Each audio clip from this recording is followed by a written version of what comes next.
Good morning, everyone. Okay, let me get a sense of who is here.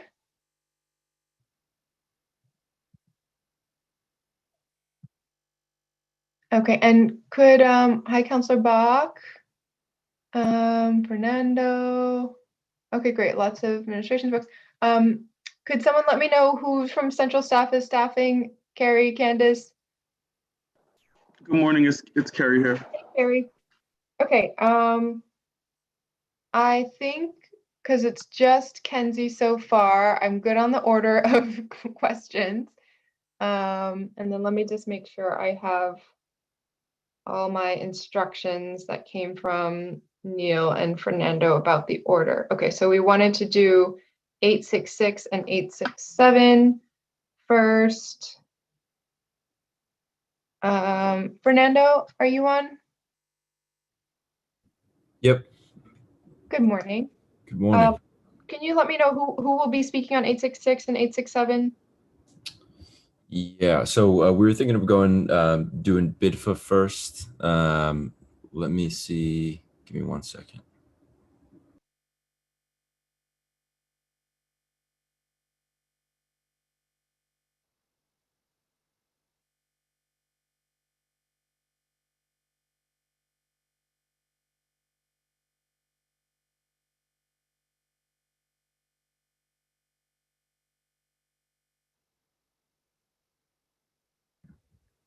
I think Bill Nickerson's still in the waiting room. Okay, let me take a quick look at who's in the waiting room. Oh, Councilor Braden as well. Okay.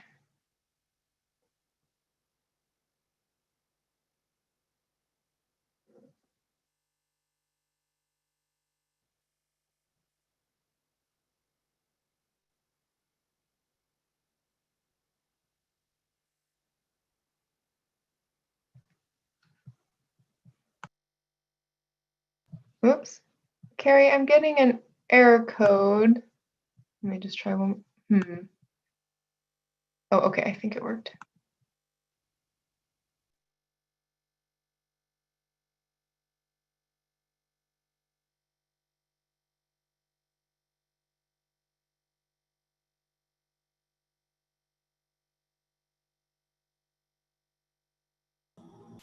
Good morning, Councilor. Good morning. How are you?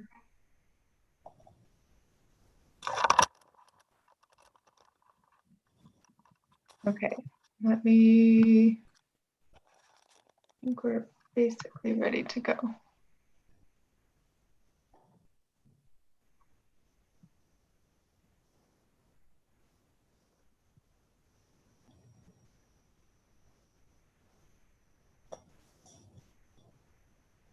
Okay, Fernando, is there any other instructions that you think I need from you? Otherwise, I'm going to dive in with my regular script and disclosures.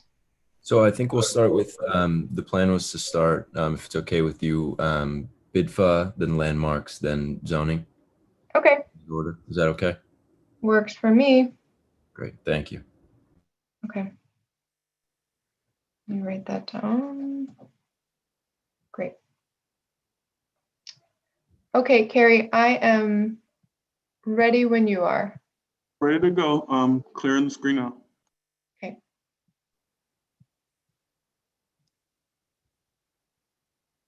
Good morning, everyone, and welcome to the Boston City Council's Committee on Planning, Development, and Transportation. We are having our hearing on a number of different dockets, which I will read into the record shortly. First, I want to introduce myself. My name is Michelle Wu. I'm chair of this committee. I'm joined by colleagues, councilors Kenzie Bach, Liz Braden, and Ed Flynn. And we will also be hearing from many colleagues from the administration as well, and nominees to various posts that require council confirmation. Today's hearing is a public hearing being broadcast and recorded on the City of Boston website, streaming now, and will be later rebroadcast on Comcast 8, RCN 82, and Verizon 1964. We will take public testimony throughout the hearing. And so if you are interested in testifying, please email. Can I help you 1 second? Please email juan.lopez@boston.gov for the link and follow along on the live stream to know when it's your turn to speak. And if you are testifying, please state your name and affiliation, residence, and limit your comments to 2 minutes to ensure that all comments and concerns can be heard. Okay, so please bear with me as I'm going to just read into the record all of the dockets that are up for discussion this morning. The first is docket number 0741, reappointment of Joel Pierce as a member of the Beacon Hill Architectural Commission for a term ending May 1st, 2021. And just a note that this item actually has been withdrawn, but because it was noticed, I did want to make a note of that. Docket number 0742, reappointment of PT Weinberg as a member of the Beacon Hill Architectural Commission for a term ending May 1st, 2022. Docket number 0743, appointment of Justine Orlando as a member of the Boston Landmarks Commission for a term expiring June 30th, 2022. Docket number 0918, reappointment of Diana Parcon as an alternate member of the Boston Landmarks Commission for a term expiring June 30th, 2023. Docket number 0919, reappointment of David Baraducci as a member of the Boston Landmarks Commission for a term expiring June 30th, 2023. Docket number 0920, reappointment of John Amadeo as an alternate member of the Boston Landmarks Commission for a term expiring June 30th, 2021. Docket number 0921, reappointment of Felicia Jakes as a member of the Boston Landmarks Commission for a term expiring June 30th, 2023. Docket number 0738, reappointment of Nelson Arroyo as a member of the Zoning Commission for a term ending May 1st, 2022. Docket number 0739, reappointment of Jane Cooper Brayton as a member of the Zoning Commission for a term ending May 1st, 2022. They're right down there. Docket number 0740, reappointment of Drew Leff as a member of the Zoning Commission for a term ending May 1st, 2021. Docket number 0866, appointment of Myra Negron Rocha to the Board of Directors of the Boston Industrial Development Finance Authority for a term expiring April 1st, 2024. And last but not least, docket number 0867, appointment of W.E. David Halbert to the Board of Directors of the Boston Industrial Development Finance Authority for a term expiring April 1st, 2025. These matters were sponsored by the mayor and referred to the Committee on Planning, Development, and Transportation in batches on 3 separate dates, dating from June 30th, 2020 to July 29th, 2020, and August 19th, 2020. Okay, great. I think we have gotten through all of our necessary business at the beginning. So I'll hand it over to my colleagues just for quick opening statements if they wish, and then we'll go into the order as Fernando has requested, BIDFA, landmarks, and zoning. Councilor Kenzie Bach. Thank you, Madam Chair. I'll set the precedent of making this brief. Really just grateful for the service of everyone who serves on these important boards and commissions, and excited to hear from many of you, many of whom really have been doing this work in our community in these roles or others for a long time. So thank you, Madam Chair. Thank you, Councilor. Councilor Braden.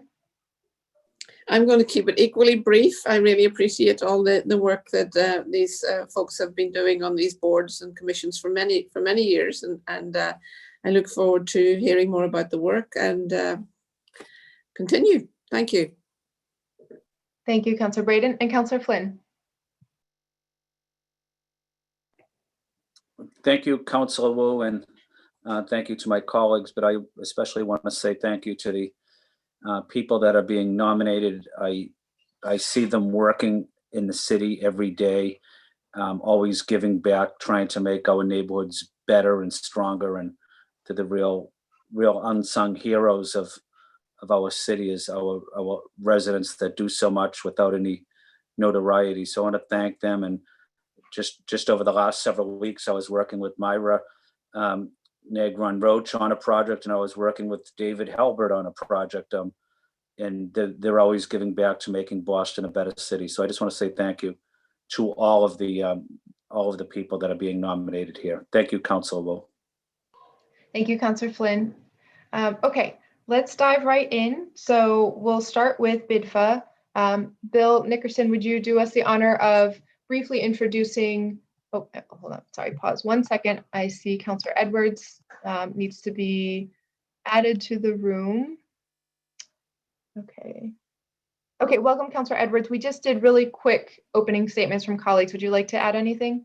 Yes, because I won't be able to stay the entire time, but I did want to, I got all of the resumes, especially for the zoning commission members that are up today and the landmark commission members. And some of the thoughts and questions I have about is perspective, right? We went through the ZBA. We specifically were trying to find more renters, more folks who have a civil rights perspective when it comes to zoning.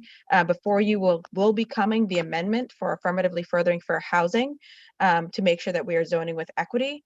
And so I am particularly interested in your perspectives on how zoning is not just about the numbers, not just about the buildings, but literally how it can cause injury or how it can cause healing in a city.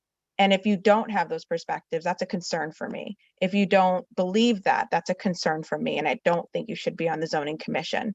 I think that the understanding of the history of the zoning and the intentionality and the racism that has come from the city of Boston's and its zoning and planning, whether it was raising a community where it chose to put highways, who it chose to have the burden of pollution, those are intentional decisions. And it's important that you understand that. And I want you to speak to that understanding or lack thereof. And I don't think that in this day and age, in 2020, when we are assessing everything that we do differently because of the pandemic that we're in, that exasperated the disparities that we already have, that anybody can escape that perspective or that homework or that burden to look at how they are or are not contributing to equity in this community, including members of the Zoning Commission, including members of the Boston Landmarks Commission, and any other commission or person up today. So that's a perspective I'm very interested in. I will be basing my support on whether you have that perspective or are open to it. And and also your historical knowledge of how zoning has been part of an injury in the city. Thank you.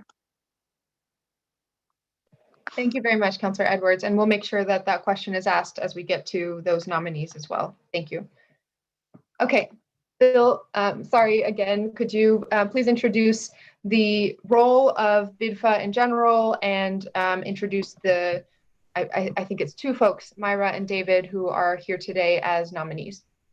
Yes, thank you very much, Councillor. First, I'd like to thank all the members of the committee, Chairperson Wu, Vice Chair Flynn, and the rest of the committee members in these crazy times. We're taking time out of your day to do this. It's so complicated. I'm very pleased also to announce these two dynamic candidates who are here for your consideration as new members of BIDFA. BIDFA is overseen by a board made up of 5 Boston residents who have experience in real estate, finance, and government. And what BIDFA does, its function is it's an authority of the city of Boston that serves as a conduit issuer of tax-exempt bonds to finance capital needs for Boston's nonprofits and some qualified manufacturers. Generally these days it's nonprofits. These tax-exempt bonds facilitate projects that would otherwise not cash flow because there's a lower interest rate offered on the bonds because the interest is not taxable to the purchaser of the bond. And that's what provides for the lower interest rate that allows a project, when you're talking 20, 30, $40 million projects, that is a substantial difference in cash flow if it's 1.5 points less in interest rate. Since 1972, BIDFA has been the conduit issue of $572 million in bonds, created and retained at our estimates over 20,000 jobs. I should point out that it's not the credit of the city of Boston, the state, or the federal government. It's the credit of the individual borrower that facilitates the loan. And also, when we talk about tax exempt, we're talking federal taxes and some state taxes. This has no impact on tax revenue to the city of Boston. Of course, the borrowers are 501c3s, but most of them have pilot agreements, but as opposed to regular property taxes. But this has no impact on the Boston tax base at all. It's really the federal level that it's important. We also are in the process of rolling out a new tax-exempt lease product that will provide a self-liquidating lease for the installation of performance-based energy projects that pay for themselves through energy savings. I think our board thinks that both this new product and what we may be able to do to support the institutional community in Boston could be very important as we try to recover out of COVID. The tax-exempt lease is mainly for energy upgrades. There's a lot of these institutions are going to have to look at upgrading their HVAC systems to deal with the changes. There's a lot of institutions that may need to purchase additional space due to the changing environment we're in, et cetera, where the BIDFA can provide that sort of financing. Before I introduce the two prospective board members, does anybody have any questions? Please.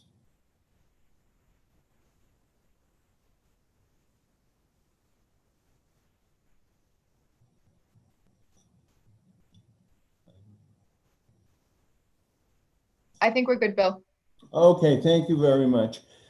First, I'd like to introduce Myra Negron Rocha. Myra is the Chief Operating Officer at IBA Community Development Corporation in the South End, and she manages the day-to-day operation of this $5.5 million housing organization. But it sounds like she didn't need any introduction from me.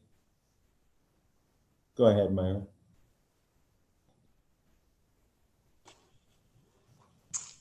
Good morning, City Councilor. As Bill mentioned, and thank you for the opportunity to serve in BIDFA. My name is Mayra Negron Rocha. I am the Chief Operating Officer of IVA, Inquilinos Boricuas en Acción, which is the larger Latino-led organization in the city of Boston. We have 667 affordable housing units, among with 5 programs from a preschool program, a bilingual preschool program, youth program, resident services program, financial empowerment, and arts programming. Since I started working at IVA 20 years ago in 2000, I started in the finance department and gradually took roles with increasing responsibilities, growing as a chief operating officer, the chief financial officer, chief of finance and administration, and then the current role that I have as a chief operating officer since 2013. As the CEO of IVA, I oversee all the administrative function of the organization, including property management, asset management, real estate development, and financing. I also, in my free time, I do real estate investment. I have multifamily property in Boston, properties in Puerto Rico, and also in Tampa. When I was approached to join BIDFA, many thoughts came to my mind, including, should I do it? Should I not do it? But I said, at the end of the day, I must do this. Si se puede. We can do this. I am very excited to join BIDFA and continue with the city agenda that promotes economic growth and employment of the city of Boston, and also the impact that the city businesses can gain to these programs that Bill just described. I am here if you have any questions for me. I'm also ready and embrace this opportunity to work along my side with professional experts like Bill, the executive director of BIDFA, and also the staff member, Grisela, and the rest of the board, Kathleen, Gerardo, Sami, and hopefully you confirm today, Davey and I. Thank you so much for your time, and back to you. Thank you, Myra. I think, Bill, if we could, I don't know if you would like to introduce David. We all know David as well, but let's have both of the nominees give a statement, and then we councilors likely have questions that apply to both. Okay, David, I'll just give it over to you then. Well, thank you so much, Bill. Madam Chair, it's wonderful to see you and to see your helpers as well. And I'm glad to know I'm not the only one in these interesting COVID days. Councilors and committee members, thank you so much for having me. Councilor Wu, as you said, I've had the chance and the occasion to know and work with many of you on many projects across the city. But for those who aren't aware and watching, my name is David Halbert, and my day job, I serve as the outreach manager for the Educational Justice Institute at the Massachusetts Institute of Technology, where we focus on the expansion of post-secondary educational opportunities for individuals who are incarcerated and in the reentry process. And when I'm not at MIT's campus, which these days is pretty much every day, I spend my time operating in the community. I was a longtime resident of East Boston, where I joined a number of different community-based organizations, many of whom I'm still connected with, most prominently for this conversation, East Boston Main Streets, where I'm the longest serving member of the board there, focusing on economic development, economic empowerment in our particular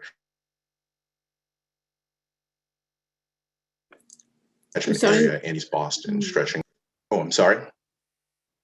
Oh, You're cutting out a little, David. I'm sorry to interrupt. Oh, my apologies. Sorry. Too many people on the internet at the house today. The joys of at-home learning for BPS students, I guess.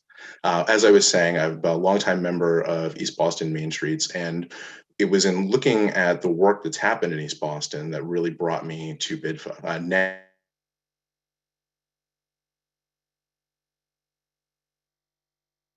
Dorchester, right on the Dorchester-Mattapan, specifically on the zoning committee for GMNC, and seeing on both sides of the harbor and all across the city so much of the impact that was happening pre-pandemic, and now because of the economic impact, the economic devastation that we've seen relative to the pandemic, understanding even more the need for access to capital, access to financing for the kind of projects that will sustain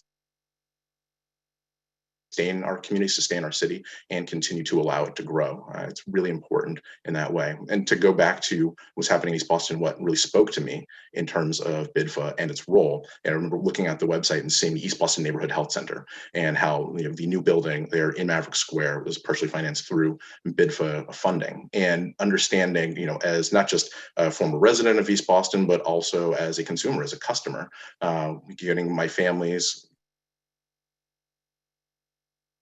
medical health care at the health center, and understanding what a critical, important venue it was for the community, both in terms of our public health, but also in terms of lifting up the community, providing economic opportunities, job opportunities, really revitalizing and helping to continue the dynamism of a growing community in East Boston, specifically in the Jeffreys Point area.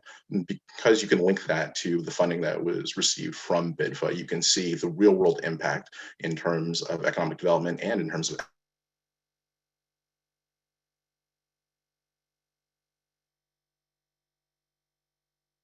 raise very important points, other hearings that are on the docket today, about the fact that we need to take these kind of considerations to that double bottom line notion of not just fiscal benefit for the city of its residents, but also social benefit and social capital for the city and its residents into consideration as we're thinking about public money is how they're spent and through public policy and the kind of development that happens. So I look forward to the remainder of this conversation, hoping that my internet holds up, and thank you so much for taking the time and allowing me to be here.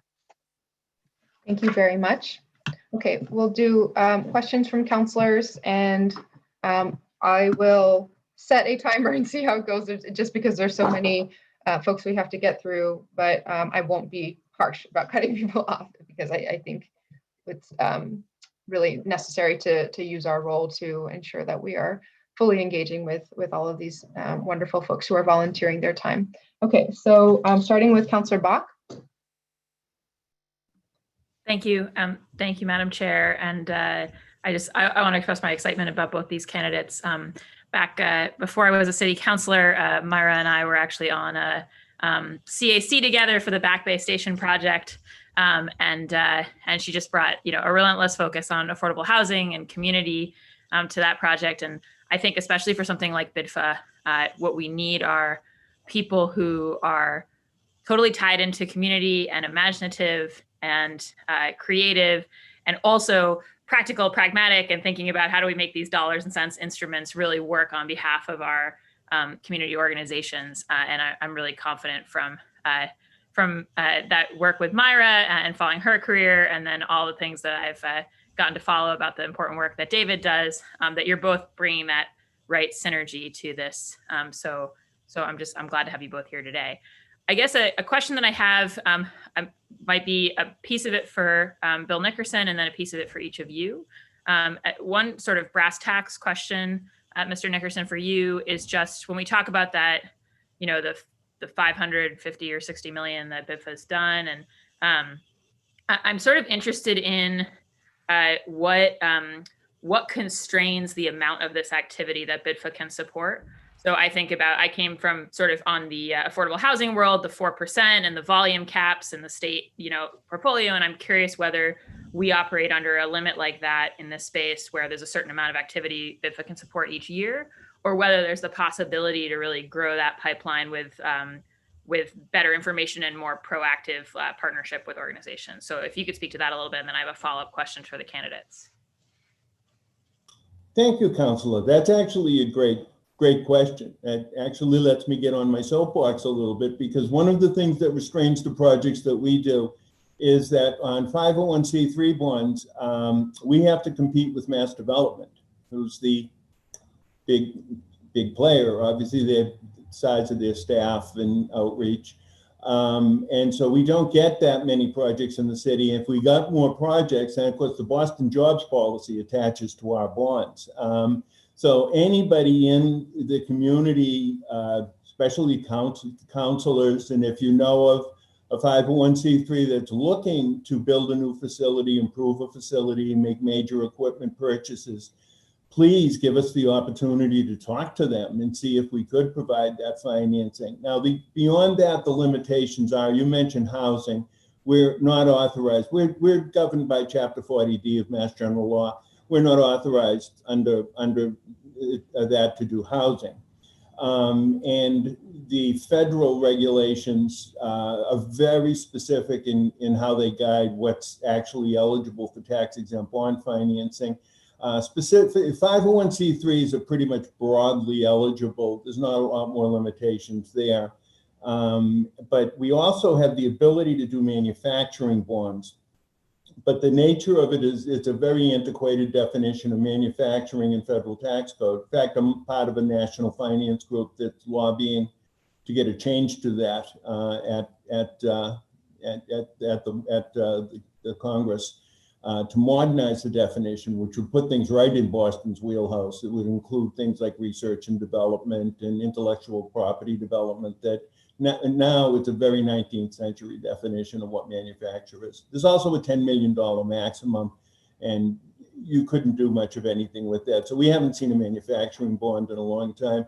But more than anything else, what restrains us is, and there's millions of dollars in financing to all the institutions coming in. It's primarily that mass development gets the majority of the business. But any outreach on anybody's part, especially in the councilors, I would love the opportunity to talk to the potential clients that are in your community, certainly. Thank you. Got it. No, that's great to understand. And I think that, you know, it makes sense to me that mass development as sort of like the 800-pound gorilla, you know, it's tough to compete with for sort of some of our more savvy players. I just find myself thinking about the, you know, projects and entities who never think about this bonding option at all, and how we could potentially, you know, build relationships there to really increase the pipeline. And so my question for the candidates, and I promise, Madam Chair, it's my last comment, is just sort of what most excites you about like potential in this role, you know, when you were asked to serve in this capacity, and especially in light of the situation we find ourselves in with COVID-19. I can start, and thank you for your question. I would say what excites me the most is to provide opportunities to small businesses where sometimes they can be denied in, you know, they need capital need. They have capital needs, but sometimes it's more challenging for them to get those fundings. And also, I would say it's just I didn't know that the city of Boston has this platform for businesses. And I would say it's just to market this opportunity and what the city of Boston is offering that can others and also minority can gain access to. This opportunities, access, and also helping businesses. Does that answer your question? Yes, thank you. Yes, Councillor, thank you so much. That's a great question. I think very similar to what Myra was saying. It's really expanding that option and that access to capital for undercapitalized groups. And I think when we think about that, the opportunity to think about that in a very broad-based way. So I think we often put that in terms of racial demographics, understandably, but also thinking about that in terms of women-led businesses, thinking about that in terms of businesses that are led by members of the LGBTQ community, veterans who are trying to get businesses up off the ground after returning from service, and expanding how we think about investment in the city from a business perspective. Of course, there's so much focus on downtown for obvious reasons. That is the economic engine that drives so much of the city, but that there is vibrancy and that there's economic vitality throughout the city and all 22 wards, and that we want to make sure that our capital is flowing and developing and building all of our communities. And that's the way that we become a stronger city. And so that's what excites me. Great, thank you. Thank you, Madam Chair. Thank you, Councillor Bach. Councillor Braden. Thank you, Madam Chair. I've learned a whole lot already. I'm curious about. I'm learning a lot about this. I didn't know very much about BIDFA. That you're not authorized to do housing, but that you do manufacturing bonds. Can you give some examples of bonds that or funding that you've issued to manufacturing recently or fairly recently? Unfortunately, as I mentioned, the restraints that are on the manufacturing bond, we have not been able. I've been in the program 25 years, and it's been at least a dozen years probably. I remember the last one we were trying to do that didn't come together, and that was probably 10 years ago. The restraints on deal size at $10 million, that's a federal restraint under the federal tax code. And the archaic description of what a manufacturer is doesn't really leave for a lot of opportunity for what is now a manufacturer in Boston. Historically, we've done places like the Katarubis Brothers facility in Newmarket. They actually a while ago, they had to move to a bigger facility, but it didn't turn out that we were involved in that financing. Traditionally, a lot of places like Winthrop Printing when they were in South Boston, Dorchester on the line there. Acme Bookbinding in Charlestown. There used to be quite a bit of this activity. It's just that the regulations surrounding the manufacturing bonds really hasn't kept up with changing dollar dynamics and realities and realities in what is sort of like a high, the type of manufacturing we could have, real high value manufacturing. It's still based on making widgets. And so it just really doesn't fit what goes on in Boston these days. I mean, there's quite a few over the years throughout the city of manufacturers that were in the old days were financed with tax exempt bonds, but now it's primarily 501c3s. Yeah, I think the cost of real estate and gentrification across the city, but I see it a lot of it out here in Austin, Brighton, is that we're displacing small businesses, and we're developing formerly light industrially zoned areas to become residential. So I think we're squeezing the space for new small business who may be doing some developing prototypes, developing some, like an industrial kitchen for entrepreneurs to work out of.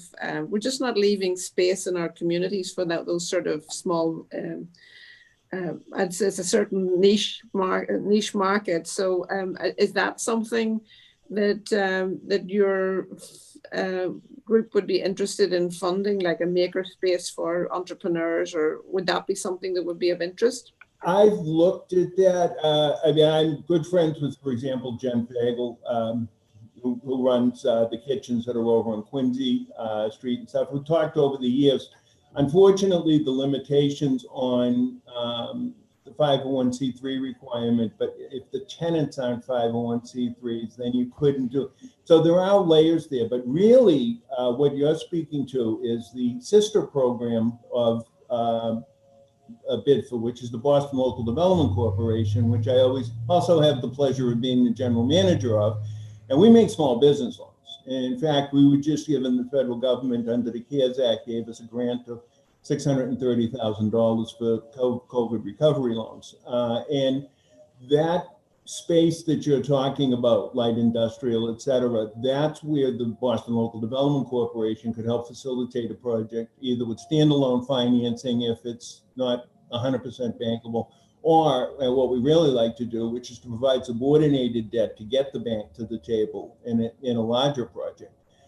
So that's where I think we'd have that opportunity to make that impact, and the program, has for many years.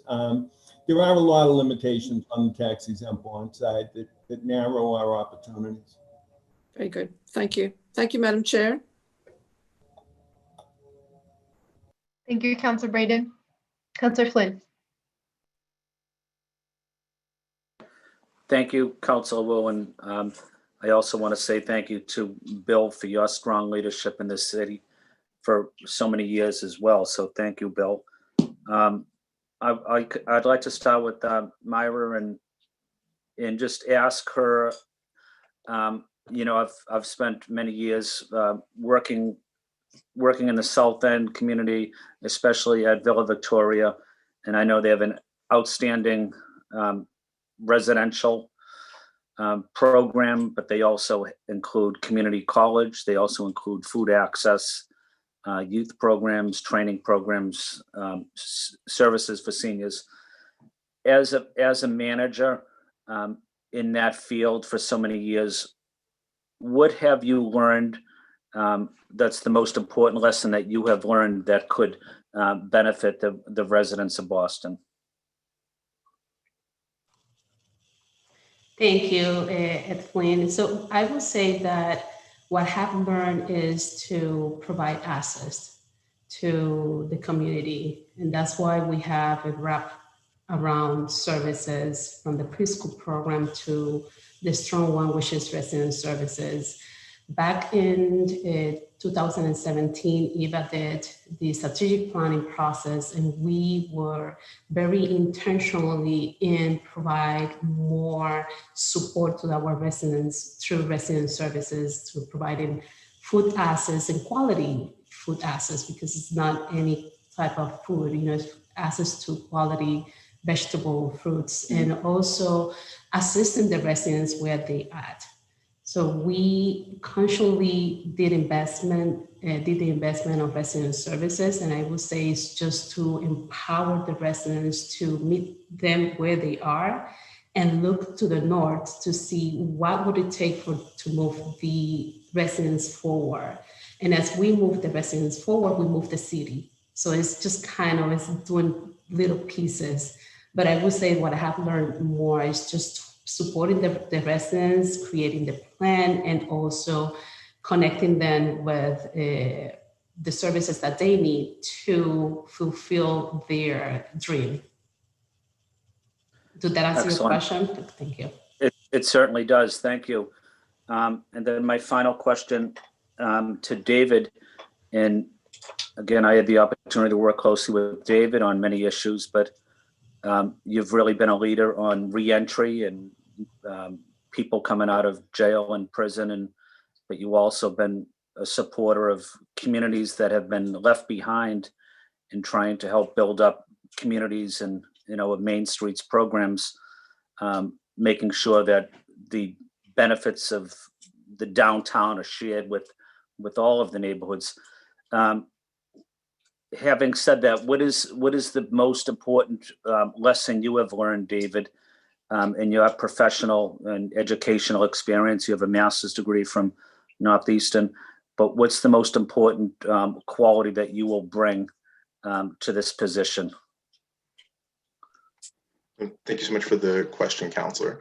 I think the most important lesson I've learned and what I hope to bring is that representation is incredibly important in how we address and how we create public policy. And when I say representation, I think that's a very intentional use of the word as opposed to tokenism. And I think many of us on this conversation today have seen that and seen what that means. And by tokenism, what I mean is people who are being placed in a position to simply check a box that, we have one of those as part of this conversation.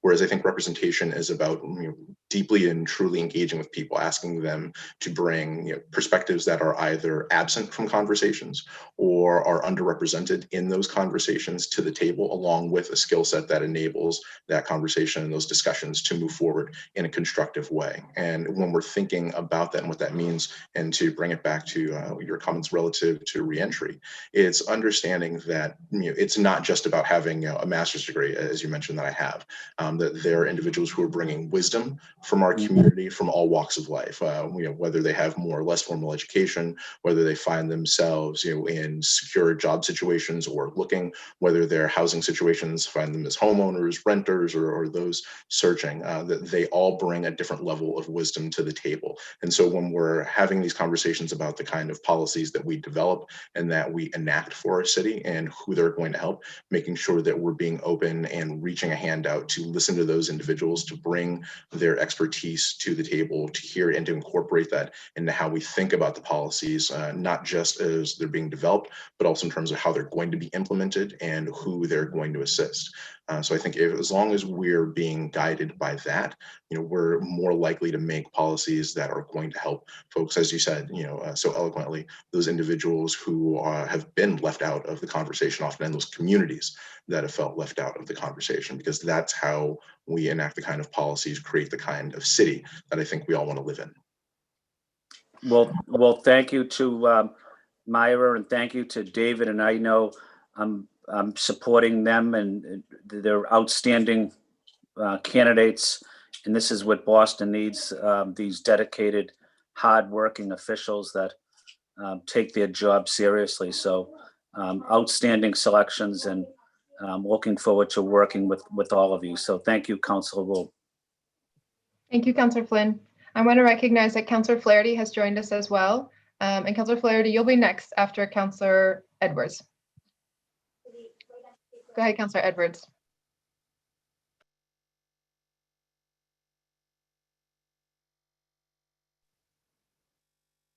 Oh, wait, Councilor Edwards might have stepped away.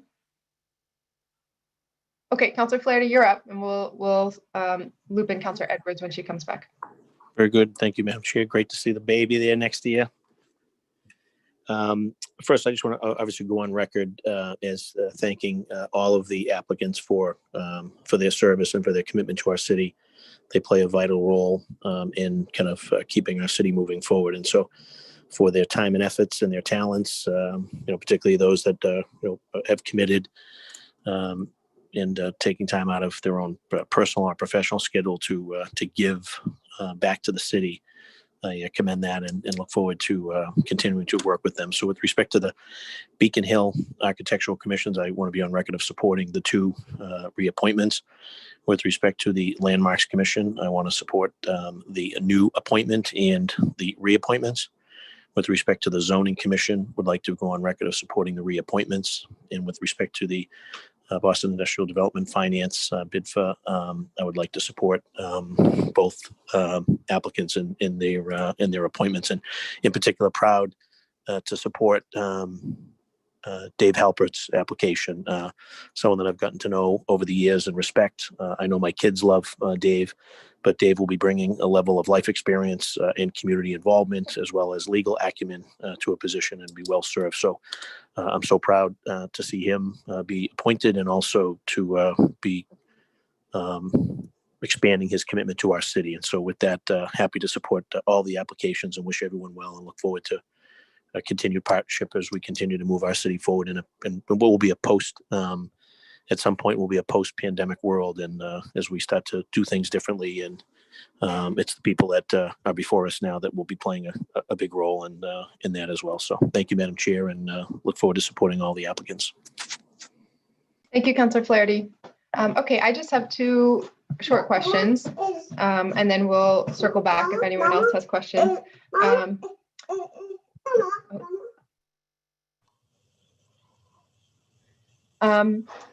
So first, could both of the applicants or the nominees just describe, do you anticipate any conflicts of interest coming up, whether with your professional role or any other circumstances? And can you just talk a little bit about that? Yeah, I can start. I don't foresee any conflict of interest with the work that I do at EVA. I'm sorry, Myra. Someone was yelling in my ear at that same time. Could you say one more time? That's okay. It's so what I was saying, that I don't foresee any conflict in the work that I do for EVA and also BIDFA. Thank you. Councillor Wu, I don't see any conflict on a professional level, given the work that I do at MIT. And relative to community involvements, I will be leaning on the expertise of Bill and the team at BIDFA, and of course, legal counsel for anything relative to East Boston and the greater Mattapan area, because of my involvement with the GMNC Zoning Committee and East Boston Main Streets, just to ensure that there are no conflict of interest in any matters that come before the board.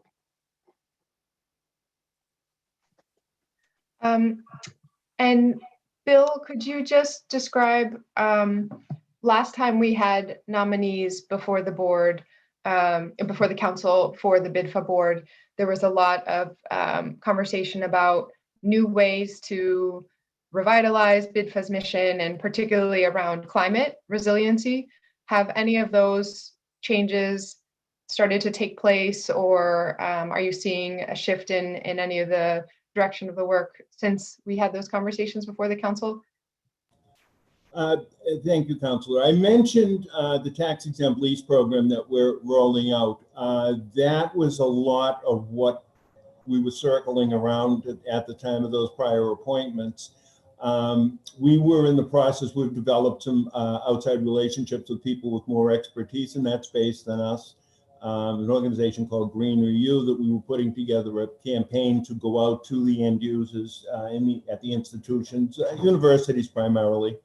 And when COVID hit, it kind of put us on hold for a while as far as being able to do that outreach. And actually, we've just in the process of ramping up. We're planning some live webinars to do outreach to the universities and any other nonprofit. We're also made contacts throughout people who are sort of the point of sale people within the city, at the mayor's office, et cetera, to increase awareness that we will be out there with not only this product, but again, back to our regular tax exempt bond product, because in response to COVID, there could be a lot of opportunities there. But specifically, you mentioned the energy related climate and energy, and that's right at the tax exempt lease program, because it's set up as a self-liquidating lease that the savings that you get basically pays the bill for the lease. And the motivating force for that is that when the facilities person goes to the CFO and says, we can save a lot of money if we do this installation, and the CFO says, but if your calculations are wrong, then we don't have any fat in the budget. This is self-liquidating because there's enough savings, and that savings is guaranteed by the energy service company that comes in. They do an investment grade audit, and so they stand up to that. It would have to, obviously, it's be large players like Johnson Controls or Train or somebody, but they would come in and then they would provide a guarantee, so they would make up a shortfall. And that's the real motivating factor to move this product. As I said, we were constrained quite a bit. The new board members, there has definitely, I used the term dynamism when introducing Myra and David. There's definitely been that in the new additions to the board that you recently approved, and with Kathy Cotteritas now as chair, as a longtime member, in getting this outreach going and revitalizing the program. But a lot of our focus is going to be in the energy saving space and the climate space because of the tax exempt lease program. Great, thank you very much. And yeah, just a note to the nominees that, you know, we very much hope that, as some of my other colleagues have asked, that the scope and the mission of BIDFA can expand and really be used as a tool to match the ongoing challenges that we're facing today, especially when it comes to climate and affordability and stabilizing our businesses here. Okay, are there any other questions from councilors? I know Councilor Bach had a second one that I think Councilor Braden had asked, so second round from anyone? Okay, I'm not seeing any takers. So, okay, oh, and then I'll just ask now, because I see some folks in the room as well who might want to testify. Is there anyone here who is here to speak on behalf of or against one of these two nominees from the public?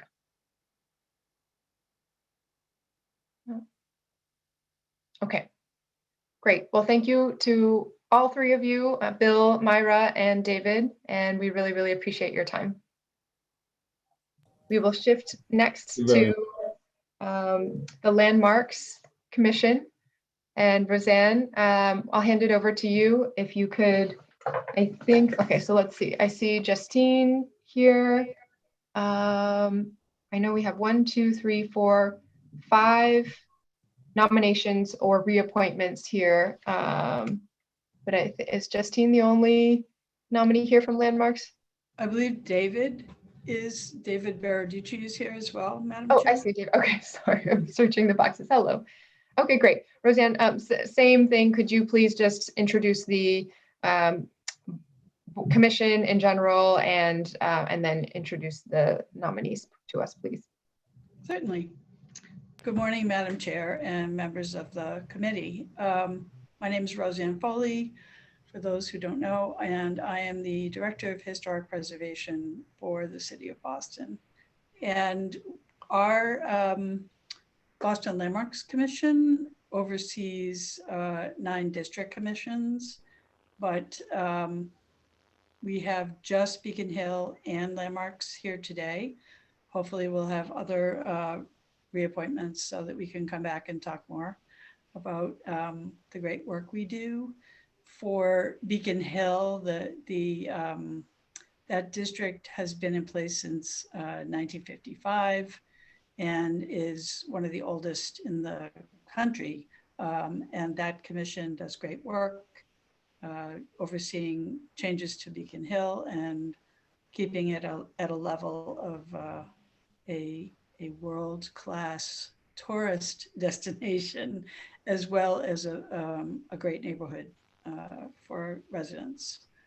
Would you like me to go through the dockets, or how do you want me to do that, Madam Chair? Maybe just for because we will hope to take up all of the dockets, even the folks who were not able to join us. Maybe if you could just briefly review the 3 who are not able to be here, briefly is fine, and then introduce the nominees to speak would be great. Okay, so on the first docket is P.T. Weinberg, who's getting reappointed, hopefully, to the Beacon Hill Architectural Commission. He's been in the real estate business since 1999. He's the founder of Charles Gate Realty Group and Charles Gate Property Management. He has a BA from Boston College and an MBA from Babson. He's a member of the Greater Boston, Massachusetts, and National Association of Realtors. So that's PT. And next, I believe, is Justine Orlando, who I am really excited to welcome as a new appointee. And she can speak for herself, but she has already attended hearings before COVID hit us. So I think she's just as excited as we are to welcome her. So I'll let her speak.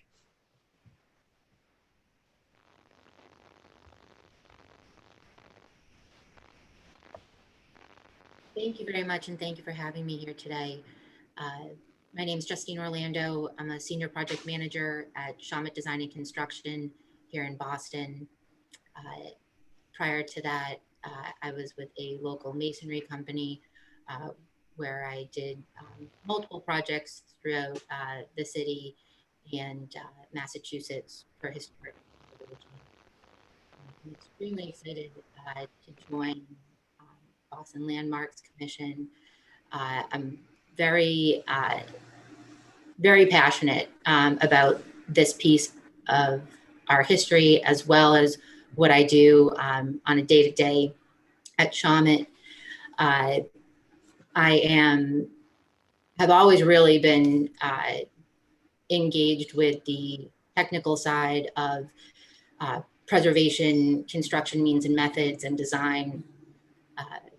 I have grown to really find quite a bit of interest in the blending of the art of preservation and new use for buildings that we've started to also see here in the city. I'm excited to hopefully be a part of that as well.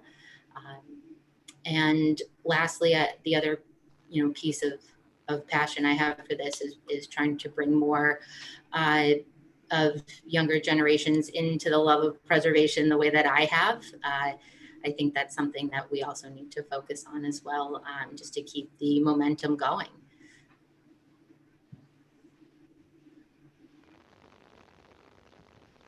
Thank you very much. Thanks, Justine. Next up is Diana Parkon, who's being reappointed to the Boston Landmarks Commission. She's, sorry she can't be here today, obviously. She's also serving on the South End District Commission and is taking on the role of study committee chair for the Highland Park Architectural Conservation District. That is right now in progress. So he's wearing a lot of hats. Diana is Director of Capital Improvements and Facility Operations for the Museum of African American History.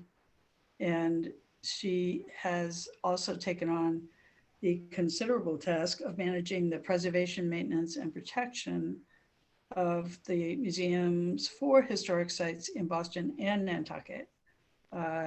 She successfully completed the restoration of the Museum of African American History's 205-year-old African Meeting House located in historic Beacon Hill.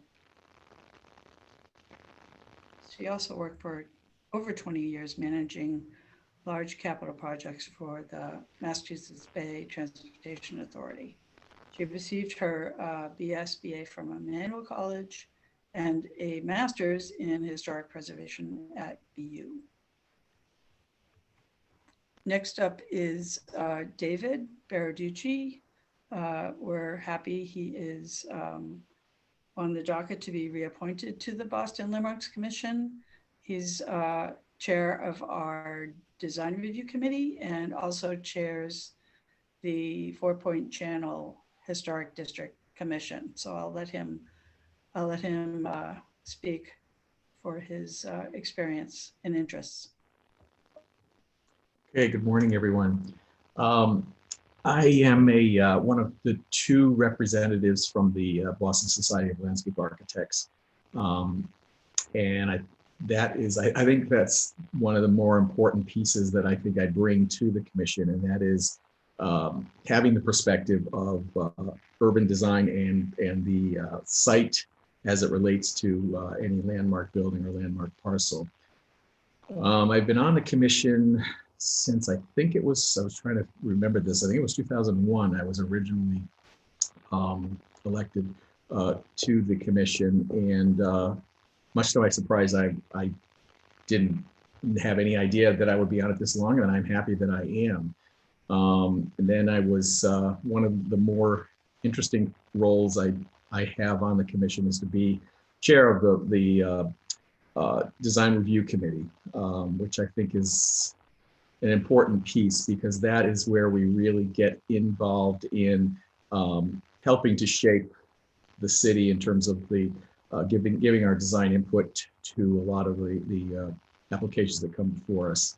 And I enjoy that. And then the biggest accomplishment that I feel or the biggest contribution was to be chair of the study committee that was formed to develop the guidelines for the development of the guidelines for development for the 4 Point Channel Landmark District Commission. That was a committee that we met for almost 2 years to develop these guidelines, and then that obviously resulted in having that district be accepted as a landmark district. And now my role then shifted to be chair of that commission.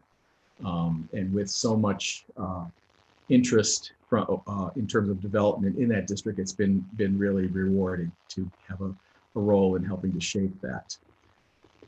And I think I would hope that I could be reappointed to this position. It's something that interests me very much, and I believe I still have a lot of to give to it. And just a little bit of me for my background, I am a landscape architect, obviously. I have my own firm and have had my own firm for, I think, since 1996, sorry. It's David Verducci Landscape Architecture, and my office is located on Brownfield Street in downtown. So that's, I think, is what I will offer from my background, and I hope that you would consider me for this for the nomination, for renomination.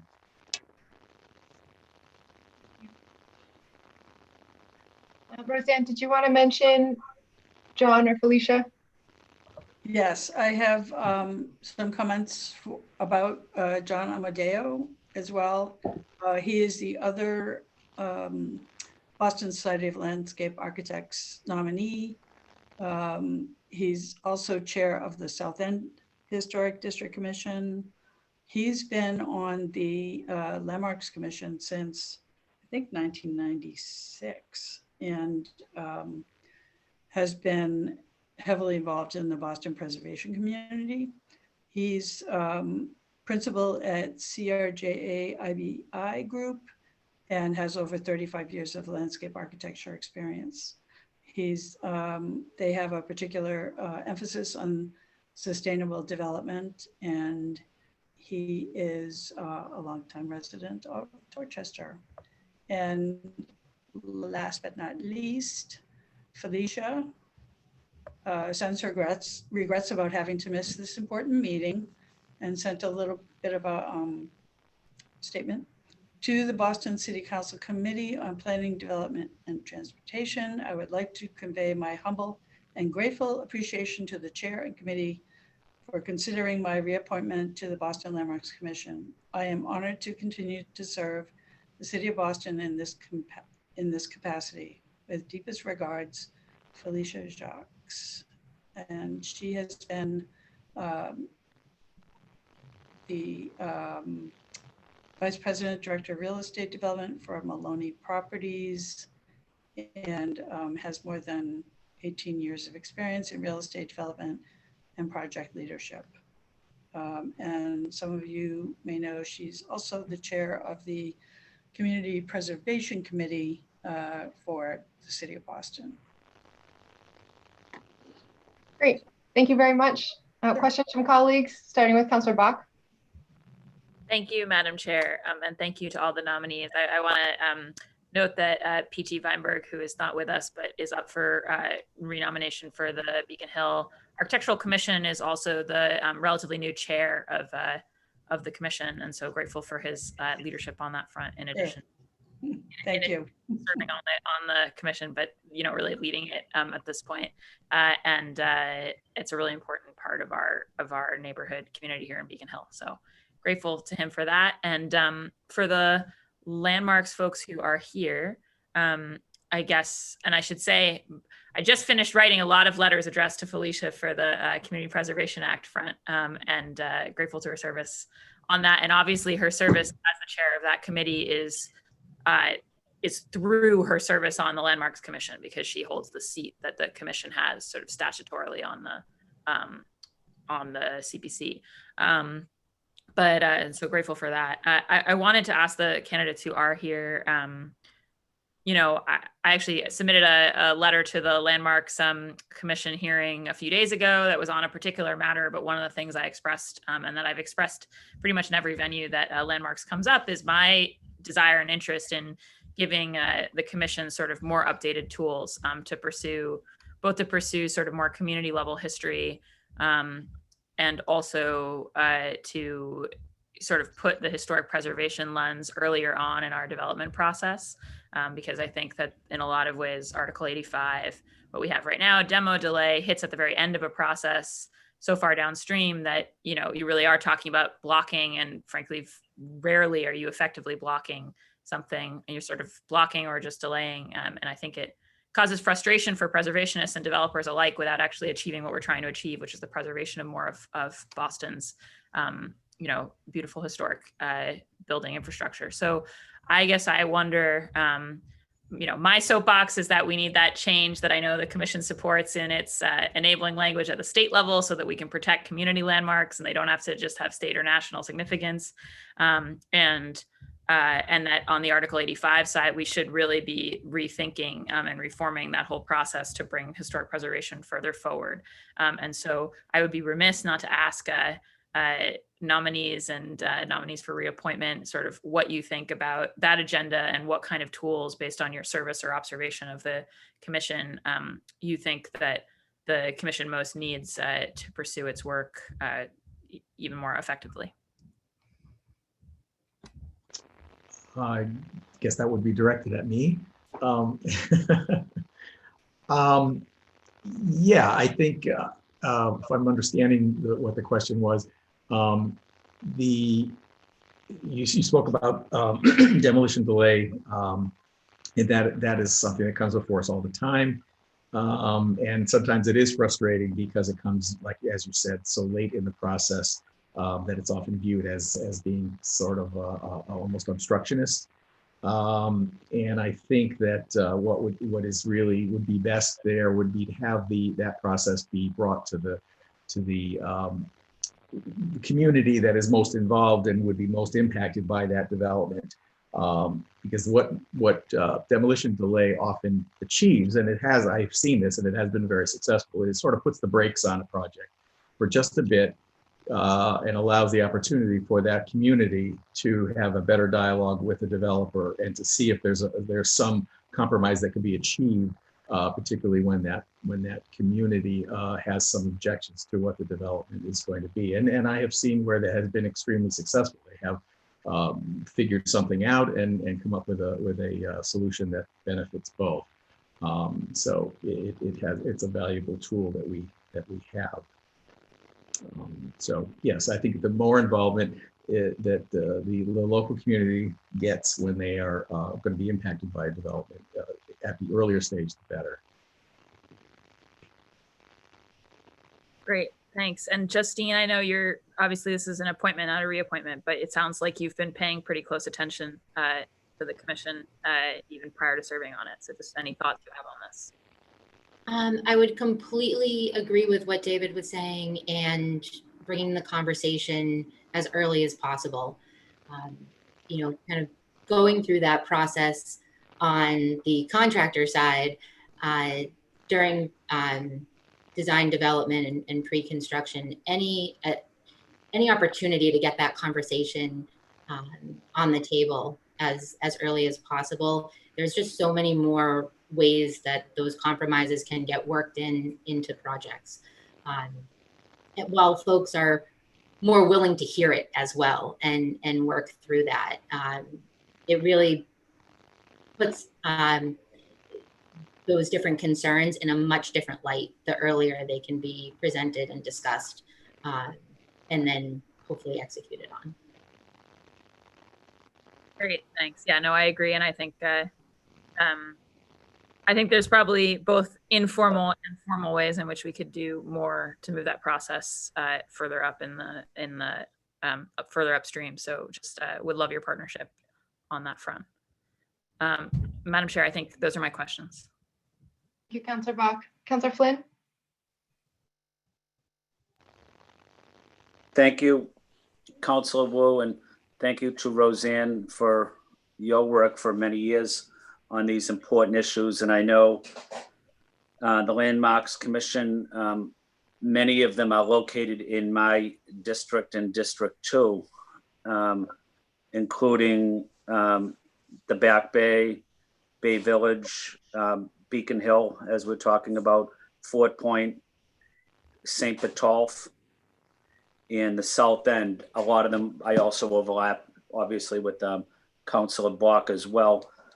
But just want to say thank you to Roseanne for her work for many years. So I know David has been doing this for a while, and he has an outstanding record and an outstanding reputation. So I'm glad to support David and to support Justine and the others as well.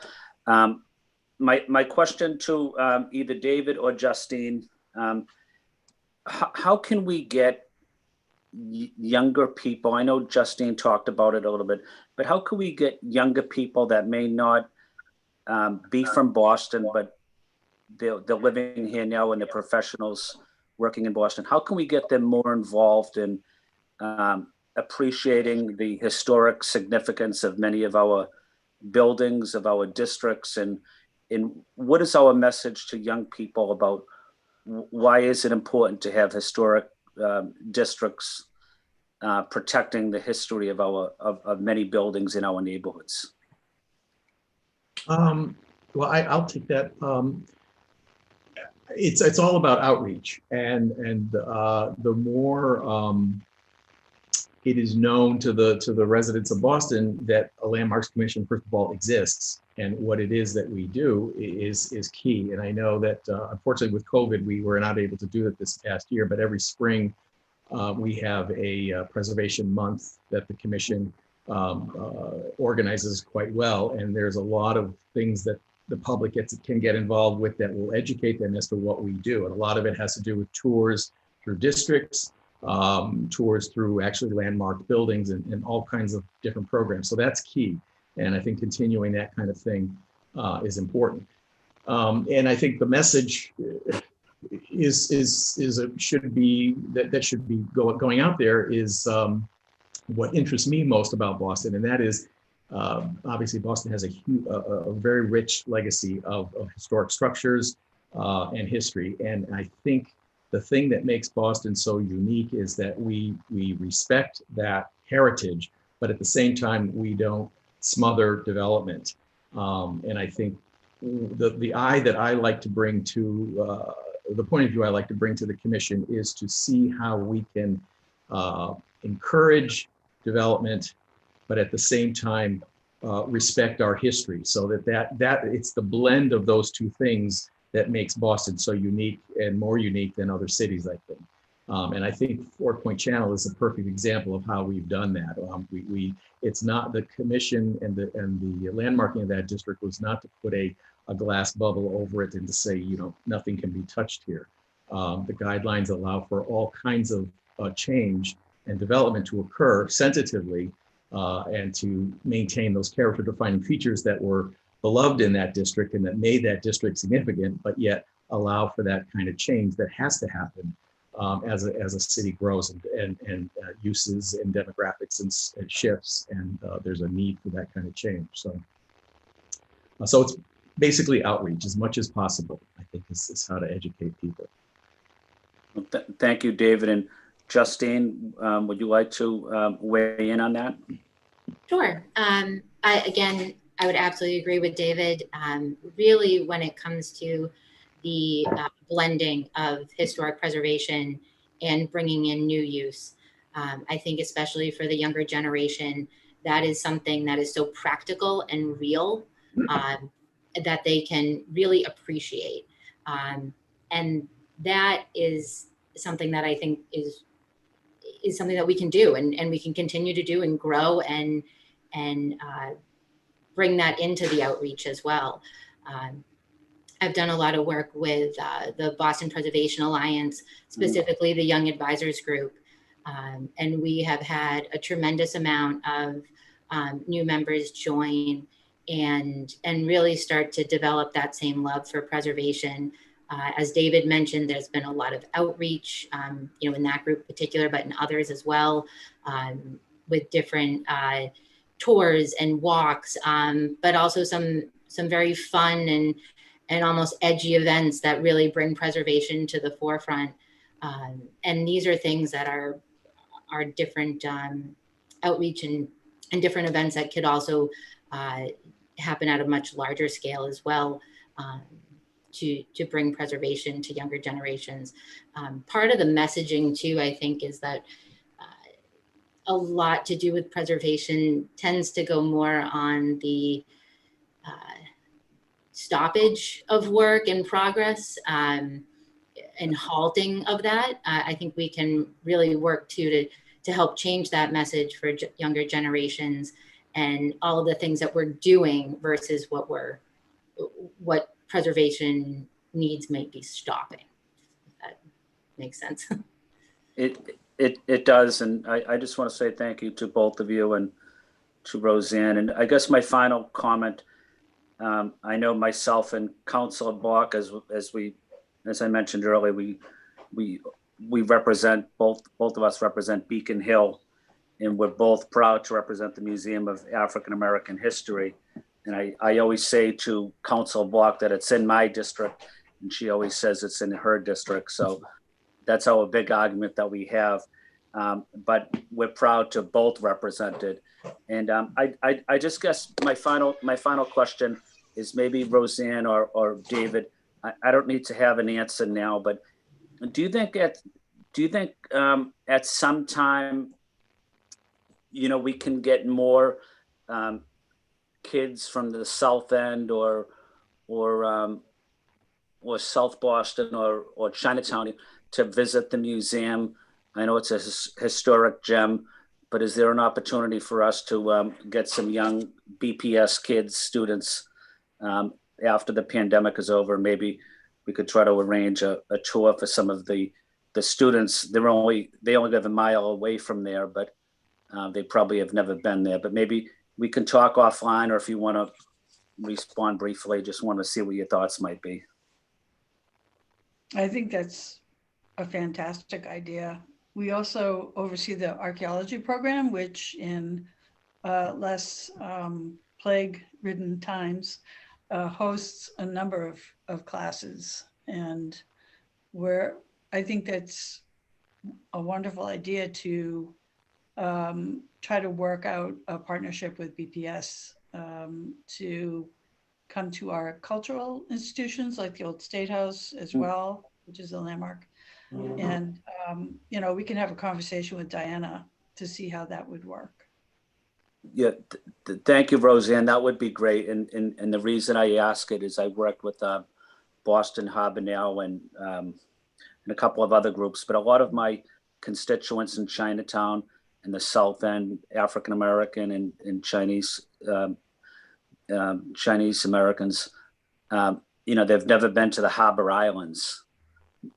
So I always work with groups that can help them, but that's why I bring it up. I just want to expose some of the young people in Beacon Hill or Chinatown in South End to some of these gems that we have in Boston. So again, thank you to Roseanne. Thank you to Dave, to Justine. I look forward to supporting everybody when the vote is taken. So thank you. Thank you, Councilor Wu. Thank you, Councilor Flynn. I believe Councilor Edwards had said she was holding questions until potentially the zoning portion, but I'll pause in case she wanted to jump in here. Oh, okay, we'll keep going. I just have the same question as for the BIDFA folks. Do you anticipate any conflicts of interest, just for disclosure now?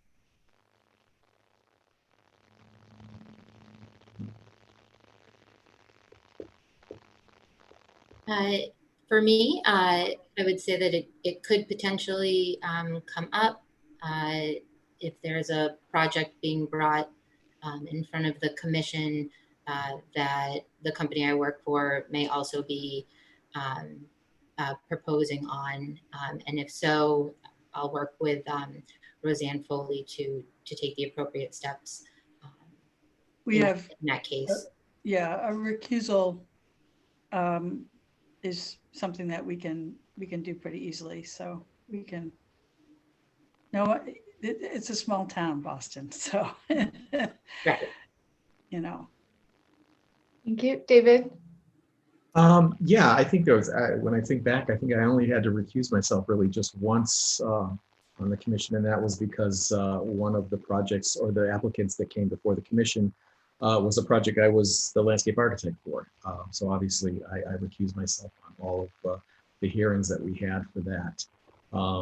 But certainly, I always look to see if the applicant is someone that I am currently working with in some capacity, and if that's the case, then I definitely recuse myself. But that's really for me the only conflict of interest that I see. that I watch for. Okay, great. Thank you very much. Unless others have a second round of questions, I think we are great. Thank you so much for your time and for being with us. Look forward to acting on these, and feel free to stay if you wish or go about your very busy days, I'm sure. Okay. And then we will transition to zoning. All right. Thank you. Thank you, everyone.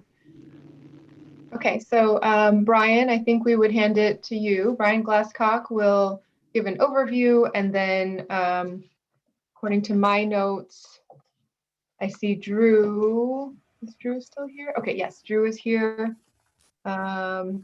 And Jane, and I think we're missing Jane. So Brian, if you could again give an overview of the zoning commission's work, and then introduce, maybe say a brief statement about Jane, since she could not be here, and then introduce Drew would be great. Thank you. Sure, thank you very much. And if I could, I just want to say two quick things about a couple of the folks that you just were reviewing. I've known, I was Commissioner of Environment Department for many years and worked very closely with David Berducci and Diana Parkon, and they're two of the most thoughtful people you're going to find, really selfless servants, and which can be a really challenging thing.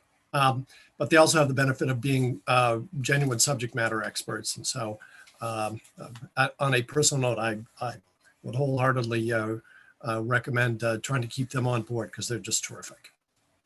But let me talk a little bit about the Zoning Commission. Zoning Commission is probably a lot less well-known than the Zoning Board of Appeal, which you folks deal with on a regular basis. The Zoning Commission's authority stems from the enabling legislation, the state enabling legislation, Chapter 665 of the Acts of 1956, which authorizes the city of Boston to develop zoning and land use regulations. The Zoning Commission is the body that reviews and approves those regulations that has resulted in our zoning code. It also is able to authorize certain zoning tools, such as the planned development area, which essentially acts as a zoning overlay for a specific development site where the site's over 1 acre in size and where there's an opportunity to leverage greater public benefits by being more flexible on what's allowed there. And then Zoning Commission also does approve the inclusionary development changes to inclusionary development policy that produces the affordable housing. Much of the affordable housing that's built by the private sector in Boston. So those are the sort of three main roles. And I think like so many of the boards and commissions that the city has, the enabling legislation prescribes who can sit on, who gets nominated to those boards. Some of the seats are specified to be coming from nominees of particular interests, whether it's the unions, neighborhood associations, Chamber of Commerce, and then there are usually some at-large seats which are nominated by the mayor. And I think I'll start with Nelson Arroyo. Nelson's a very thoughtful, very passionate member, one of the mayor's selection. He's lives in Jamaica Plain. He survived, if anyone was around 10 or 12 years ago, the rectory, redevelopment of the rectory and the community process there. Nelson was the head of the Jamaica Plain Neighborhood Council, JP being one of the most diverse neighborhoods in the city. There was a long, hard battle with developers in the city and the community, but resulted in a terrific project which preserved the rectory there. And Nelson was right in the heat of it. He asked very thoughtful questions in the Zoning Commission hearings. It brings a sort of neighborhood activist bit of skepticism towards everything that comes in the door. Ask some tough questions, and he's been a pleasure to work with. Real stalwart on the commission. Jane Brayton, similarly, Jane's a very well regarded artist, and comes as a representative neighborhood association. She's our vice chair. She's got a certain way about her that when she asks questions of developers or of staff, you feel like you really better have the right answer. She's a tough taskmaster when it comes to that, and she doesn't tolerate any obfuscation or anybody trying to hide the ball. And also a stalwart. These hearings can drag on sometimes, and the zoning code is probably, Boston zoning code, probably one of the most complex ones in the country, at 3,500 pages and 90 articles. It takes a certain discipline to be able to sort through this stuff and parse through it. And then finally, Drew Leff, a nominee of the Greater Boston Chamber of Commerce, professional in the development consulting world for more than 45 years. Very, very impressive record now with Stantec. It helps having a range of perspectives and a range of level of types of expertise, because as I said, this is what the zoning commission does is generally highly technical, as opposed to the more grassroots components of the aspects of the zoning board of appeal. This is pretty complex stuff, and it really helps to be able to have people on with that kind of technical and practical expertise in the development world, to have a sense of what's possible. Are we moving in the right direction? And I think to sort of round out that group, it does help having people from that direction. And that, again, that's part of the zoning enabling legislation that requires representatives from a broad range of groups. And so that's the slate that we bring forward today. Thank you very much. Drew, would you like to introduce yourself?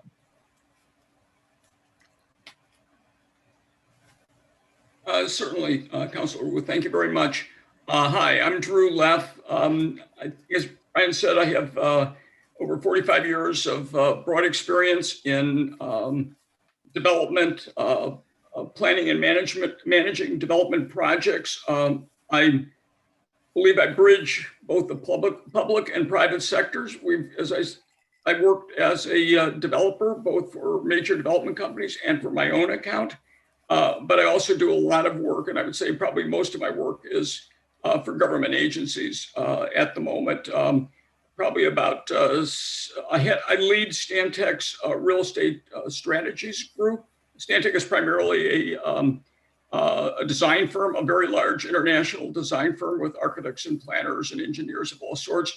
I'm kind of the oddball. We have a small group that provides real estate strategies and advice and helps our clients understand, particularly public agencies, understand the how development works. We're kind of the inside stand-in for developers often in that kind of planning process. What is possible at the same time? Over the years, I have a big part of my work has been working with community groups to understand their needs, help them understand what will work or not work for development, and use the private sector to achieve public objectives and goals and initiatives. I've worked for here I would say probably about 60% of my work is national, both US and Canada. But a very significant amount of work is still in Massachusetts and in the Boston area. Work for probably all the state's real estate agencies, whether it's MassDOT or DCAM or mass development, folks like that. Many cities and towns as well. And also, I live in the Leather District, 112 Beach Street. Been active in my community, been there for about 13 years now. Been serving on an IAG until recently, where we had a conflict because Stantec ended up, they changed architects, and so I'm recused myself from that as we talk about conflict issues. I've been on numerous boards in Boston area. Primarily, it was interesting to hear the Landmarks Commission folks, nominees talk, because I've been on the boards of the Boston Preservation Alliance, Historic Boston, Inc., and am the Massachusetts advisor to the National Trust. So that's something, and I really appreciated those remarks, because how do we have development that still is based upon the wonderful historic heritage that we have? It is, I work with zoning on a regular basis. As I say, I think I'm right at that junction point of development and planning. And so we have to really understand that what is possible. Just to briefly respond to Councillor Edwards' comments, I'm a great listener. I don't know that I have all the answers in terms of issues of equity, but I'm a great listener. I think it's very important to learn and understand. I've worked in many different communities across Boston, in Bowdoin, Geneva, and JP, Forest Hills. I've worked in many different areas, and I want to be able to understand the injury and how to help with healing. So I think that's probably all I can say about that. Thank you, Councilor Wu. Great, thank you so much. Councilor Bach, questions?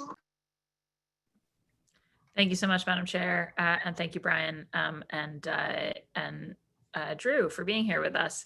I guess my follow-up question, Drew, on your response to Councilor Edwards' question is just, when I think about the zoning amendment that we're working on with the administration to really, put fair housing into the zoning code, I just think about the way in which the zoning code, it has that preamble at the start that talks about kind of considering the public welfare.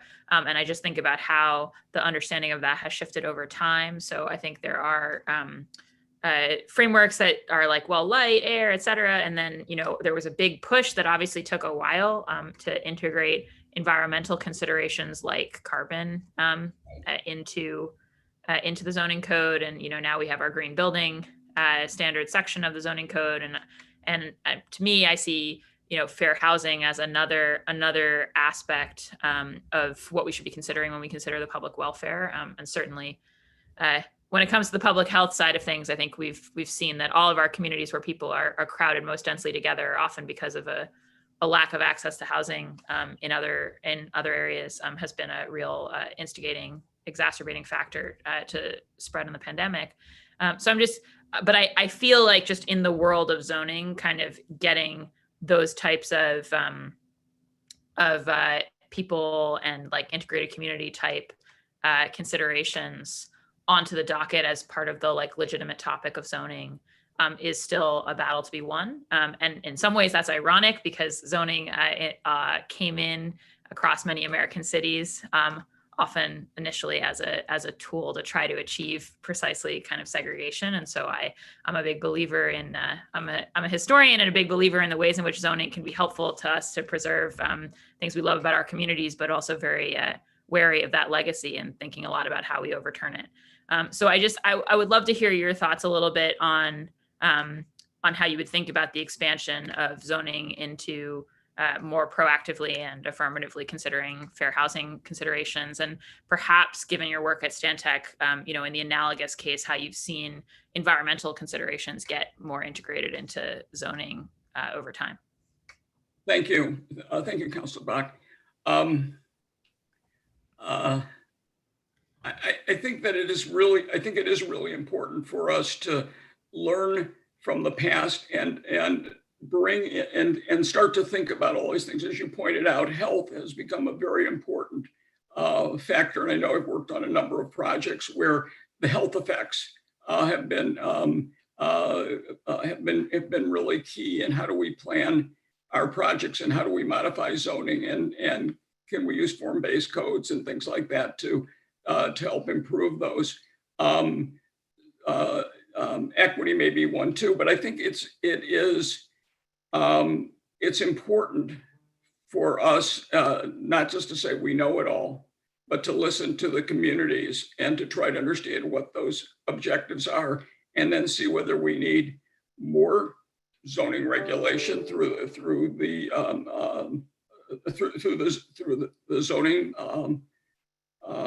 regulations, or do we need less in some cases? Do we need to have incentives built into them? We've certainly done that in the past for affordable housing. And I'm certainly open to that. I'm not sure I could give you the exact answer. I think we need to start to think about what are those specific issues, and then work together to resolve them. Great, thank you. Yeah, no, and I would say, from where I sit, there's both this very important fair housing zoning amendment that Councilor Edwards has been leading in partnership with the administration and the rest of us on the council, and also, we had a hearing just earlier this week that was co-filed by me and Councilor O'Malley about precisely how we might provide, strategic zoning relief to some of our deeply affordable, 100% affordable projects around the city. Thinking about how you could put some targeted relief on top of the kind of variable zoning restrictions across the city to just make that easier across the board. So I, take a very active interest in having a zoning commission that is up for those conversations, and is also up for those conversations leading to, actual changes in our code. Excellent. Thank you, Madam Chair. Thank you, Councilor Bach. Councilor Flynn? Thank you, Councilor Wu, and just want to first of all say thank you to Brian, who I've worked with for several years as a member of the council. And Brian, you're very professional and hardworking, ethical guy. So we're lucky to have you at the BPDA. So thank you for your work across the city. So I just want to say thank you to Drew also for putting his hat in the ring for this position. And I'm glad you brought up, the impact the environment has on various neighborhoods. I know you live in the Leather District, and I'm proud to represent the Leather District, and have great respect for the neighborhood there. So I was wondering, Drew, how do you balance, as a development professional, how do you balance building a project, developing a project, and working with the community on issues that the community may not be in agreement with on the development team, maybe on environmental concerns or maybe on other concerns? I just want to know what your history has been in terms of interacting with the community. Thank you, Councilor Flynn. Thanks for representing us in the Leather District and our improved sidewalks on Beach Street. That's right. Yeah. So this has been a very important part of my career, and I think when I first came to Boston in 1976, I want to make our city, transform our city, make it more beautiful, etc. And when I first started working on projects, I began to realize, well, I have lots of great ideas, but it's not necessarily the right thing for the community, or I need to understand the community. I'm just going to give you an example project I worked on goes back a few years now, University Park at MIT. I managed that development project from the beginning for Forest City development on land that was owned by MIT. And gee, I thought I had a great plan and everything else. What I began to realize right away is that I really needed to listen to the community. We should have a conversation that they needed to understand, you know, what our needs were from a development perspective, how it worked economically, and how we, you know, brought the resources together to make it work. But I needed to listen to them as to what their needs were. That project, eventually, we after not a very long period of time, we put together the city working with the city, a blue ribbon committee to look at the various issues there. We were able to add affordable housing to the development to make it really work in a better way, and make a few other changes in the plan so that we got a unanimous vote from that committee itself, with representatives of all sorts of different community groups. And then I think the eventual vote was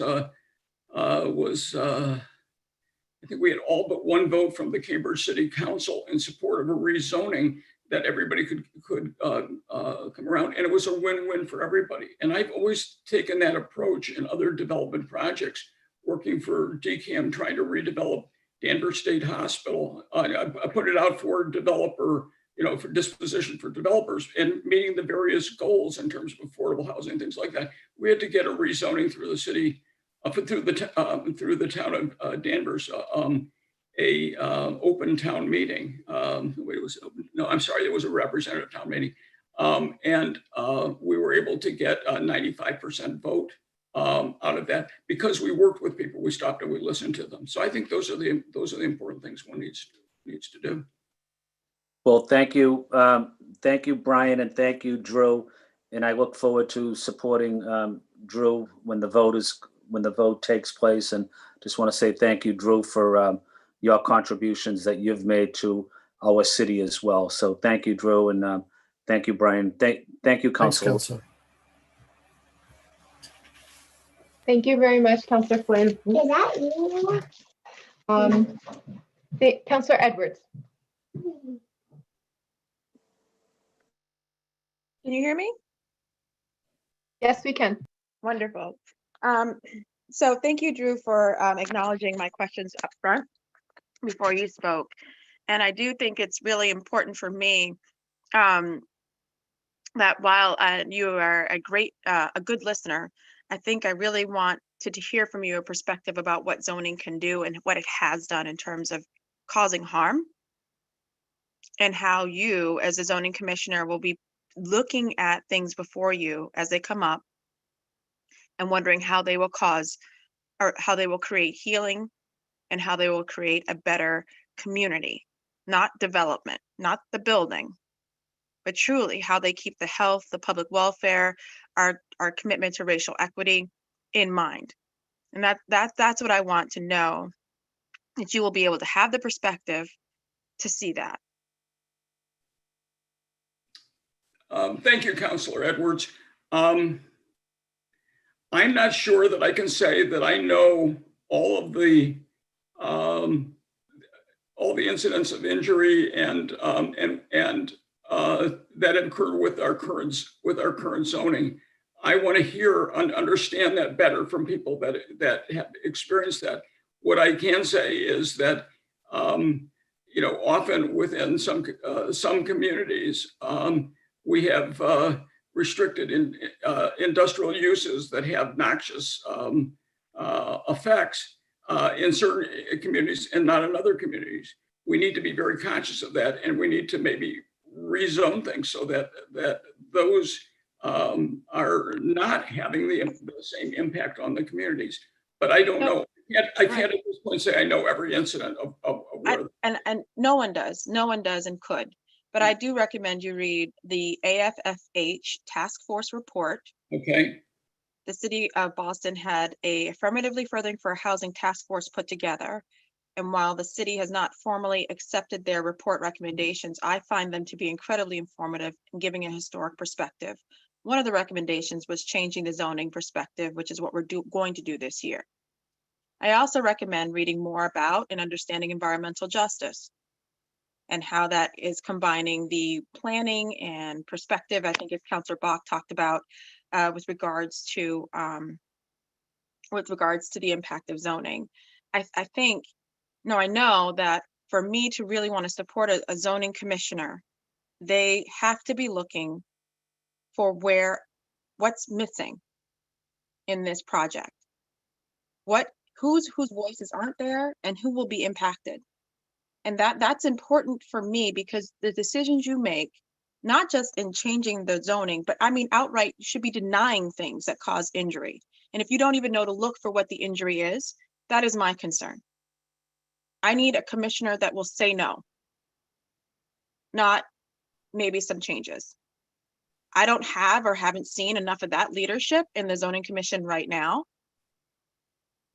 And that is the biggest problem. It's not seeing the injury. It's not seeing beyond the current project as it is in paper before you. It's not even asking the questions. These are permanent decisions that impact people for generations. Redlining still impacts us today. The fact that we have highways in communities of color, such as Chinatown, impacts us today with higher asthma rates. So if you're not asking those questions, if you don't even know to ask those questions, then the injuries that could be caused by the current perspective, by developers who, let's be very clear, their job and their mission is not for a better city of Boston. Their job and mission is to develop. Many of them do not even live in the city, nor will they live with the impact of the buildings that they're shoving down our throats. Your job is to be the gatekeeper. Your job is to demand them to be the best that they can be. And your job is to say no when they don't rise to the occasion. And I need for that to be really internalized in you. And I need to hear that from you to get my support, that you will have the strength and fortitude, which I can't say every single zoning commissioner or zoning ZBA member or even the BPD have, to say no. Thank you.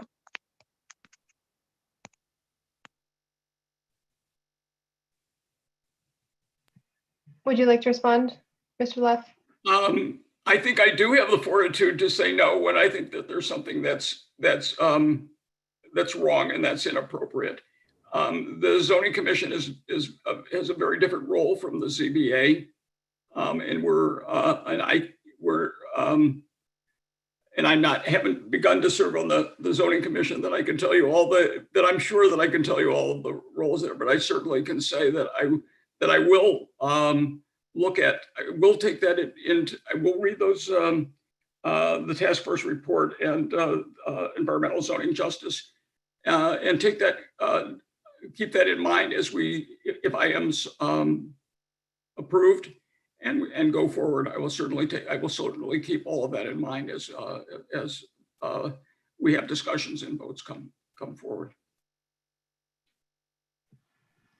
Thank you. And just to Councillor Edwards's point, maybe for Brian and for Fernando, just given that Nelson and Jane were not able to be here, but recognizing that the council has taken legislative action in the meantime since their original appointments, and has specifically acted in terms of the affirmatively furthering fair housing proposals and several other relevant pieces. I think whether it's finding a time to have a conversation with them as well, or the possibility of forwarding them some questions to answer in writing, I would love to just do a little more due diligence, so we're not just subjecting Drew here to the only on behalf of everyone. Just make sure we're being fair with all of the nominees for this particular role. Sure, and for what it's worth, the affirmatively furthering fair housing work that's gone on over the past year has really come a long ways. It's not easy stuff. It's hard stuff. It's can be complex. I anticipate that we're going to, in the coming weeks and months as we move forward with this, have a number of sessions with our zoning commission to sort of bring them up to speed where the proposed zoning is now. It's a bit of a steep learning curve for sure, but I think we've sort of collectively, the folks that have worked on this within the administration and Councilor Bach and Councilor Edwards' office, I think collectively we've come a long way. We've learned a lot together, and we want to be able to share that with our commissioners, and certainly any onboarding of new commissioners. We're going to spend a lot of time working on the issues of affirmatively furthering fair housing and the related issues that process brought out. Thanks, Brian, and Chairwoman. Thank you for the suggestion. We'll definitely do that. Great, I'll follow up. Thank you very much. Okay, Councilor Edwards, did you have any other questions? No, thank you. Great. Okay, I think it looks like it's just down to the two of us, so I will ask what I've been asking everyone, which is, could you, Drew, just outline any anticipated conflicts of interest in this role? Certainly, Councilor Wu. So as I mentioned, most probably better than half my work is outside of Boston, outside of Massachusetts. For the work that's here, I could conceive. I don't think we've appeared. Any of my clients or myself have appeared in front of the Zoning Commission. I could conceive that there's one project I'm working on with DCAM in the city of Boston where I would have to recuse myself related to the to a downtown project. Councilor Wu, I probably am remiss of not interjecting this earlier, but because all of our commission members, whether it's the Zoning Commission, ZBA, the Historic District Commission, those folks are all considered special City of Boston employees, and they are subject to the ethics laws of the Commonwealth. And there's an extensive, as you know, I'm sure you've been through it, your staff's been through it. In recent years, they've really stepped up the training programs and the requirement for, recertification in ethics, and we take that very seriously. We work with all of our special city employee board members to make sure that they go through that process, and then there's no question about what the expectation is.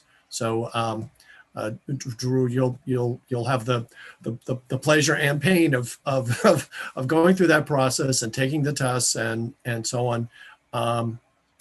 There's some things in there that seem very common sense, and there's some other things that you maybe hadn't thought of, and that's why the training is important, because we just can't assume that it comes naturally to everybody. So, no offense, but you're going to be run through that ringer. Okay. Well, thank you for that. I appreciate that. I also, just from our council role with some of the work that Councilor Edwards has led on as well, there are still additional conflicts often, and whether it's people serving on multiple boards, regulating things in different ways, or we see, for example, with the ZBA, folks constantly having to recuse themselves. I think it's just good. I'm trying to create the space to at least get that on the record ahead of time. And so more of a sort of disclosure, but I appreciate you're willing to answer that question. Okay, I think that, now it's down to just me. So I think that means we probably come to the end of our questions.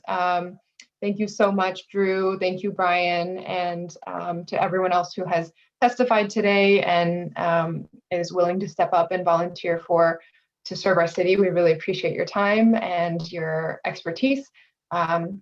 This will conclude our hearing on all of these dockets, and we will look forward to take up some of them at our next City Council meeting. Hopefully I'll get the committee reports done in time and then follow up on the rest. Thank you so much. This hearing is adjourned. Thank you, Councilor. Good to see everyone. Have a great day. You too.